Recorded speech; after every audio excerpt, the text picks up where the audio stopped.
नमस्कार, मी रेवती। मेदूवडा ही अशी रेसिपी आहे ना की जी सगळ्यांना आवडते, म्हणूनच ही रेसिपी तुमच्यासाठी। त्यासाठी मी उडदाची डाळ घेतली, त्याचसोबत वडे कुरकुरीत होण्यासाठी मी यात थोडे तांदूळ घातले व थोडीशी हरभऱ्याची डाळ घातली, कारण डाळीने रंग सुरेख येतो।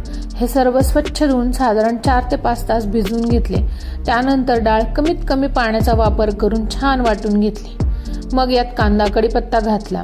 यात सोडा न वापरता वडे जर खुसखुशीत करायचे असतील ना, हे पीठ हलक्या हाताने सर्क्युलर मोशन मध्ये एकाच डायरेक्शन मध्ये छान फेटून घ्यावे। मग थोडासा पिठाचा गोळा पाण्यात घालून पाहायचा। जर हे पीठ छान वर तरंगले तर आपले पीठ छान हलके झाले असं समजायचे। चला तर व्हिडिओमध्ये दाखवल्याप्रमाणे वडे करून घेतले सगळे मी।